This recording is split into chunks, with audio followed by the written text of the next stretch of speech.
Hello, Bob. Hello, everyone. Thank you so much for joining me today. I am Lisa Rangel with Chameleon Resumes. We're here for a special episode recorded version of the Executive Career Chat with author Bob Burg. I'm so honored that you said yes and so excited that you're here. Um, Thank you. Thank you so much for joining me. Pleasure. Thank you for having me. It's an honor. So I'm gonna, for those of you who may not know about Bob, which I would find hard to believe, but there's always new people, and that's why your work is evergreen because it's just relative to, I think, every new audience member that comes to you. I'm just gonna read a little bit about Bob's introduction. Um, he is, how I found him, the author of The Go-Giver, as well as three other books, and you should definitely look him up, but I'm going to just tell you a little bit more about Bob so this way you know. For more than 30 years, Bob Burg has been successfully showing entrepreneurs, leaders, and sales professionals how to build relationships, communicate their value, and accelerate their business growth. Although for years he's been best known for his sales classic, Endless Referrals, it's his business parable, The Go-Giver, co-authored by John David Mann, that has created a worldwide movement. And you should be so proud of that, Bob. While part of a four-book series, The Go-Giver itself has sold well over 1 million copies and translated into 30 languages. It was rated number 10 on Inc. magazine's list of most motivational books ever written and was on HubSpot's 20 most highly rated sales books of all time.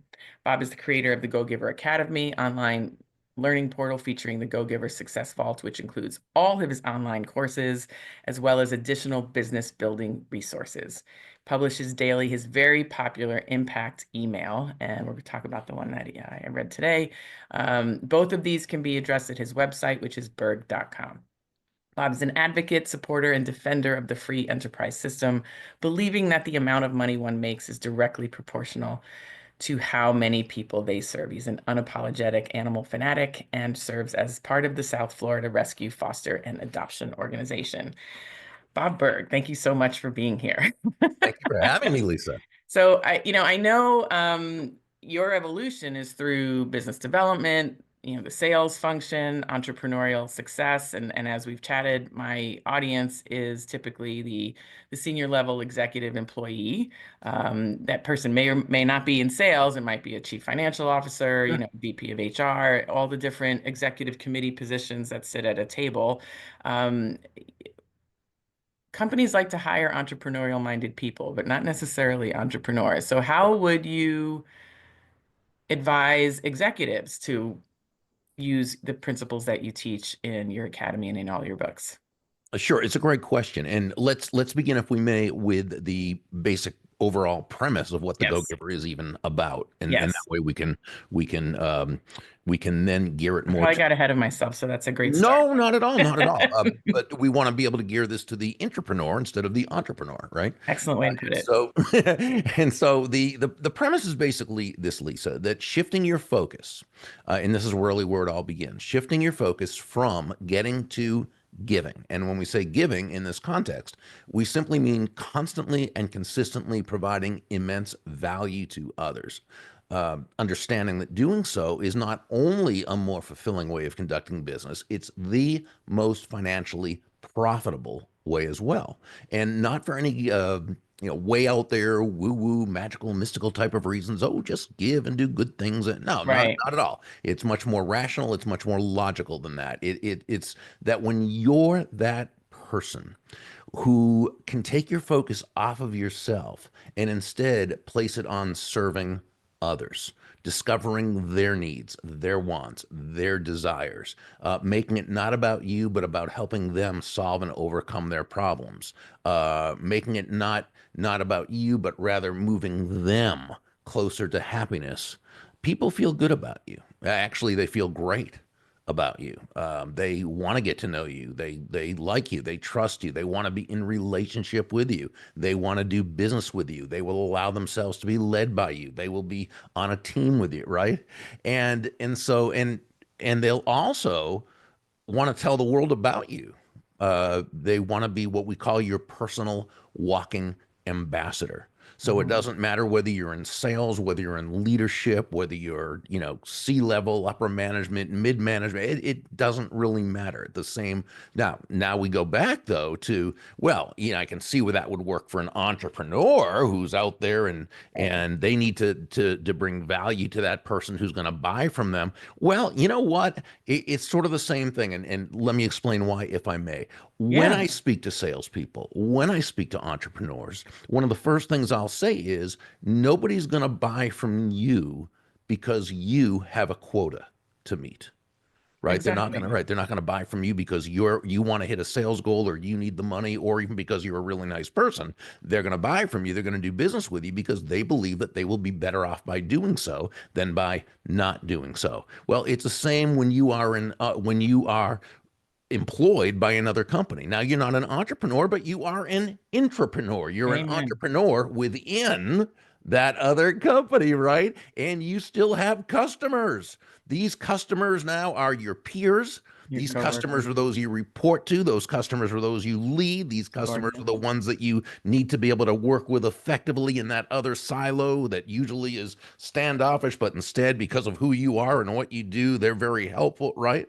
And Right, so it's still, and then then we go back to nobody's going to hire you because you need a job. right. No one's going to hire you and continue to pay you because you have a mortgage payment to meet, or even just because you're a really nice person. It's got to be because they believe the Nobody's value. getting a job out of charity anymore, right? Exactly Or right. if ever, Or right? if So, ever, then there's no reason that should happen. Um, so yeah, so that's why it absolutely. So you still have customers. They just might be different customers than the end user, who is more your indirect customer mhm. as opposed to a direct one.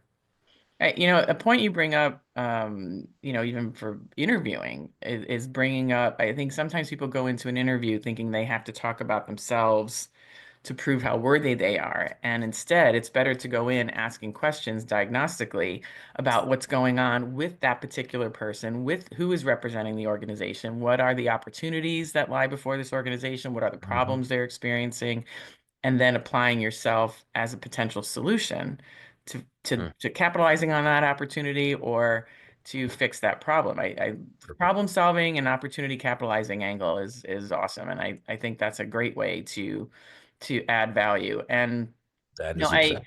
I your premise of giving as a way of you know receiving karmically through the world, not necessarily reciprocally, but how do you suggest people handle getting their giving activities known within the organization, not in a bragging way, right? Not in a self-fulfilling way, but as we get into more and more of a remote hybrid type of work environment, your boss may not see you do the things that you're doing. So, how do you advocate for people to promote themselves without making it about them? Sure. Well, so let's go back first, and then we'll come back to that. Let's go back Yeah, first to yeah. something you said about the giving part. You're giving, not expecting to receive directly, but more karmically. I want to kind of um, respectfully challenge that, if I Yeah, may. yeah, happily. Y- When you provide value to others, you receive both directly and indirectly, but karma really has nothing to do with it. Karma is the just do good things and good things will happen magically, Hmm. just because, right? Right. It really isn't that though, because when you are constantly and consistently making other people's lives better, right, through the value that you provide to them, you create these relationships where people feel good about they know you, they like you, they trust you, right? Yes. And they see a benefit of doing business with you, and they're much more likely first to want to do business with you directly or to in some way. Hmm. That doesn't mean you're attached to that happening. Right. People often say, "So give without expectation." Here's my kind of take on it. Okay, I want to expect good things to happen. Absolutely. Okay, but what I think people mean is give without emotional attachment Yeah. to it having to happen, Right. right? I From agree. that source. Okay, so it happens directly and indirectly. Why? Because through giving value to others and following the other laws where we touch the lives of many people, we place their interests first, we come from an authentic, and we're also open to receiving. Okay. What happens is we receive directly and we receive indirectly. And it's because we've created this, what we call benevolent context for Hmm. your success. You've put yourself in the position to be able to receive, right?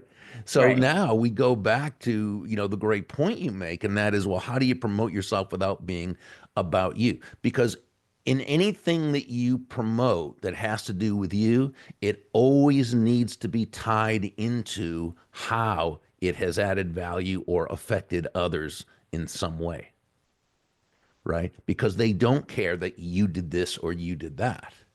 It's how did it help the company?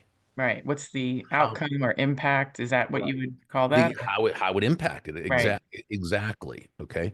And so there's nothing wrong with self-promotion at Zero. all. Agreed. Okay. I'm glad you It's said that. right. It's how you do it. Right. Right. And so sure. So you always want to do it in a way that you make it about the team, but you're always there. Yeah, yeah, yeah. You Right. were the doer, the catalyst, the inspirer, whatever the role was. Exactly. But yeah. Exactly. No, and I think that's sometimes what people have a hard time with too, is promoting themselves and having, viewing it as like a bragging thing. And first of all, I'm like, if it's true, it's not bragging, right? Like it's a fact, it's not bragging.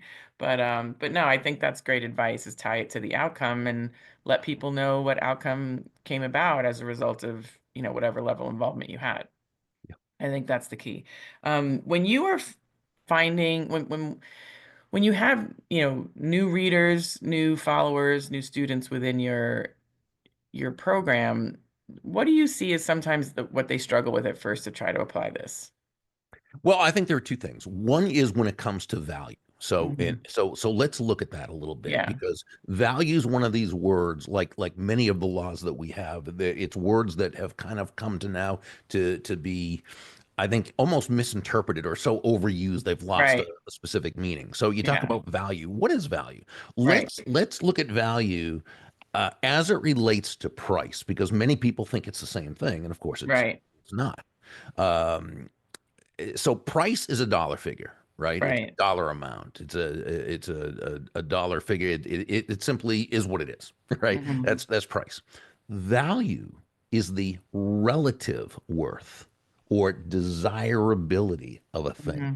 of something to the end user or beholder. In other words, what is it about this thing, this product, service, concept, idea, your expertise, your abilities, your what have you, that brings so much worth, Right, whether to your company or to someone you're leading or someone who's, what have you, right? That makes you and what you're offering desirable.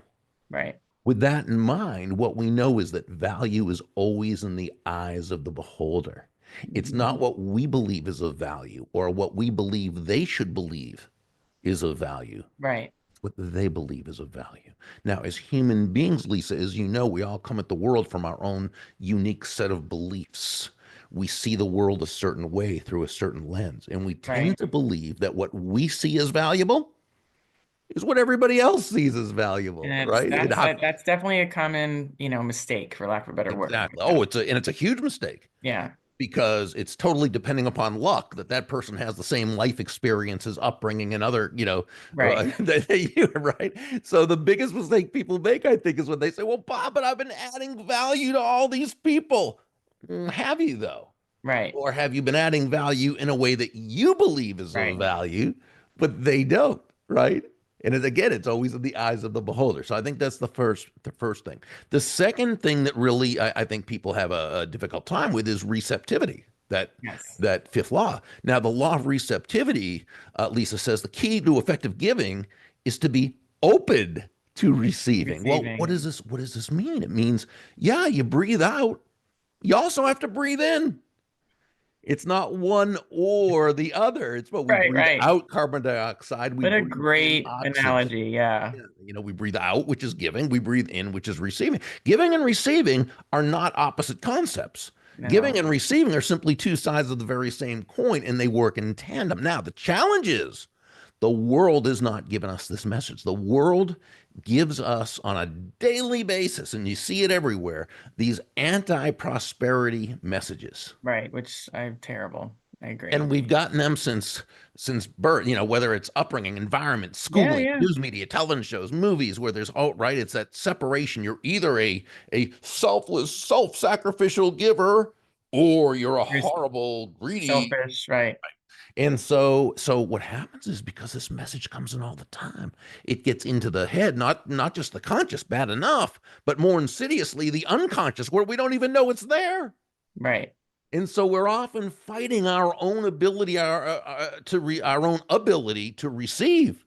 We're pushing it away. We're sabotaging our own, right, our own prosperity. And so that's why I'm a big believer in really making a proactive study of prosperity. We had many people who, after they read the book, would write to John and me and say how, the fifth law, the law of receptivity, for the first time in my life showed me that, yes, it's okay for me to read. But we did it on a very surface level. I mean, the Go-Giver's a parable. You can only go Of so. course, yeah. My suggestion is really dig deep proactively into prosperity mindset. There's great people. The late Bob Proctor was one of the best. There's David Nagel. There's Sharon Lechter. There's Hmm. Lisa Peterson and Ellen Rogan. There's Ken Honda. There's, all these Randy Gage. There's all these wonderful teachers of prosperity who have books and videos and blogs and all these things. Study those people, because I'm Right. telling you, you can do everything else right. But if you don't have that mindset To receive. to be able to receive, if you don't have that abundance mindset, it's all for naught. And most Well, of what these wonderful teachers teach, Lisa, yeah. 99% of it is simply how to get past those blocks that keep us from receiving. Another couple, if I can just recommend a couple quick books. Yeah, please, please. A book written or published in 1960 called Psycho-Cybernetics by Dr. Okay. Maxwell Maltz. Probably the best. Well, that was the first book in which I read, in which I was taught about belief systems. Right. That you could never accomplish anything more than your most limiting belief. Hmm. Another one, and I've been studying this book for the last couple of years. It's called Living Untethered by Mm. Michael A. Singer. It's his third book in the series, but this is the only one you even need to read. But this one, it's not specifically about financial prosperity, but it's Right. about all the things in our life that keep us blocked in our Yeah. heart from letting that wonderful prosperity of life go through us. And And I'm grateful you shared those with us because, two things, the law of value, right? Page 19, right? That's the chapter in the Go-Giver. Uh, well, thank you. I think, you've talked about like making yourself discount proof, right? That's where I think that idea comes from in terms of how a job Sure. seeker can perceive this. It's like Mm. when you go on an interview, it's not about just saying how great you are and here's all your credentials. It's identifying what the problem is or the capitalized Sure. opportunity, and then what is the value of that being solved or capitalized on. And essentially, your salary is the cost, your comp plan is the cost in which that Absolutely. opportunity can be realized or Oh, problems yeah. get fixed. And what's that ROI? And if you can convey that value to someone, then that's where your value then is justified. And and secondly, your law of the law of reciprocity, huge, because so many people are used to helping others, with their job search or with their professional development or mentoring, especially at, those of us that are senior. Um, but when we find ourselves needing help and needing connections and needing introductions, I can't tell you how many senior level job seekers struggle with the ask. And they're like, they just expect it to happen because they did it for others. And I'm like, you have to do the ask if it is not happening and like naturally, because Yeah. people may not know. And especially if you haven't needed it before, they may not think you need it. And so accepting, what people I think don't realize is when you receive, you are allowing others to give. And Mhm. so giving others to the opportunity to give, it's like you said, both sides of this, it's two sides of the same coin. You can't, if you don't receive, others can't give. And Yeah. so it has to happen in both directions. And when someone can let down that dam, so to speak, that block of being able to receive, I find that their job search really just takes off, because then they're able to receive and get the ideas and the introductions and the connections and whatnot to make the connections that they have to make in order to, have interviews and offers and whatnot happen. But you have to be able to receive in order to, execute a proper job search. And it can't always be that you're just showing up and hoping that people, it's not the field of dreams, right? You build it and they come. Like, it's not just show up and it happens. You have to do the ask. And that's where I think a lot of people are really uncomfortable. Yeah, and yeah, you make an excellent point because receptivity does not mean passivity. No, no, Yeah. no. And that's it. And it goes back to that, upbringing that we've all had. We're not supposed to ask, we're, be seen and not heard, and all that stuff. And it can be debilitating. And I've seen it over and over again in incredibly accomplished people who have been very influential in others' lives, but then find themselves, needing to do a job search themselves and not knowing how to do a proactive search after being recruited or sought after or promoted their entire career. And making that ask is really hard. But I think you give a lot of really great suggestions on how to do that, and even the mindset shifts and the resources you just gave here are incredible. The What would you suggest as some of the ways, whether it's executives or just any level, right? Because this can happen at any level, that they can shift their mindset into overcoming, that block of receiving, or that block of creating value, or thinking they're valuable enough and showing somebody the ROI and investing in them. Like, what are some tactical suggestions you can give someone?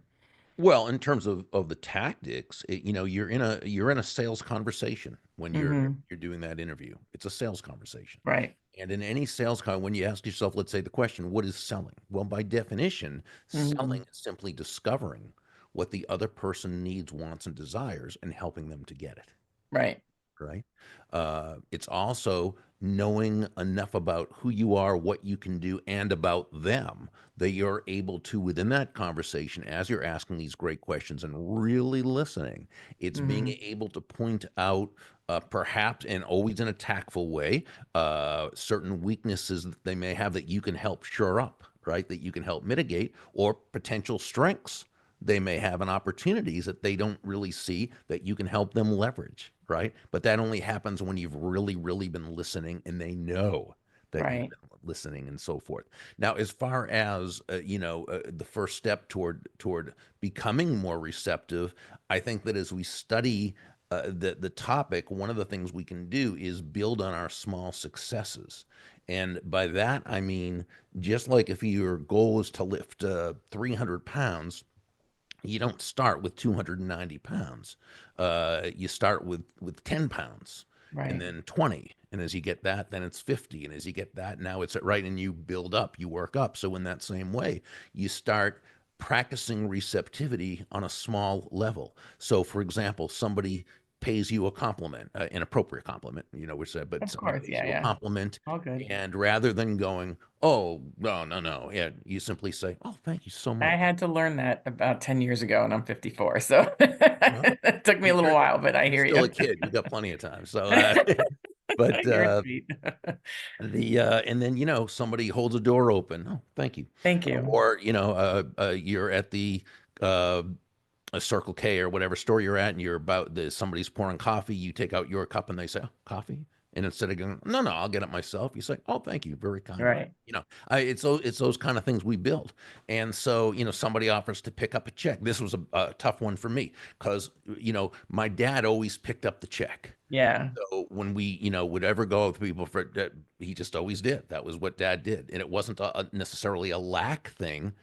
But for me, as I was making my way in the world and didn't have the money to do that, I Yeah. still felt like I had to pick up the check. Right. Right. Right? It was a belief system. It was just something Yeah. It was lodged in my head, and so I had to until one day somebody told me, you're always picking up the check, and it's kind of an insult to everybody else who also wants to contribute and to be right. Yeah, And so like I had letting to other say, people give, exact right? give, right. And Letting other so people so give. it's a matter, someone offers to pick up the check, again, assuming it's appropriate, and it's, oh, very kind of you. Thank you so much. You And know again, what? letting I yourself do that and building on you those. brought up you I love this is awesome. And I know we only have a few more minutes. I can talk to you forever. Likewise. You bring up knowing yourself, right? Like, and I think that that's an important piece of this because, your message today, and I know this is going to be out in the cyberspace at no timeline, but there was an email that you brought up today about how to not be taken advantage of, and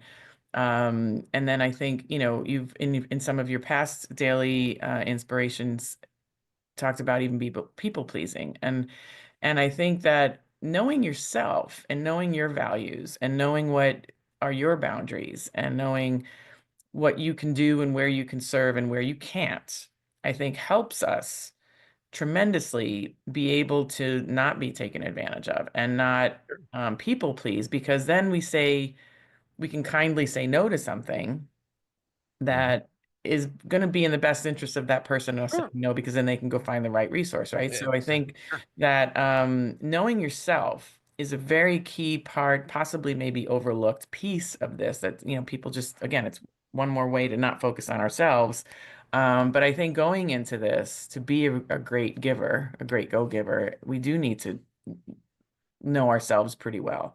What are some Setting suggestions you boundaries. give? Yes, that you give around doing Yeah, but it's always done with tact, 100%. Yeah. diplomacy, and that's the key. Grace, right. People say Yeah. exactly, and so when people say, "Well, go-giver," does that mean you are always no, being a No, no, go-giver no. should never be confused with being taken advantage of, being manipulated into doing things Right. that are incongruent with your value, nothing like that, right? But you have to know your values To to know your start. values and your boundaries, and so long as you kindly and tactfully, and you're always trying to make other people feel genuinely good about themselves and the Right. situation, you're on the right track.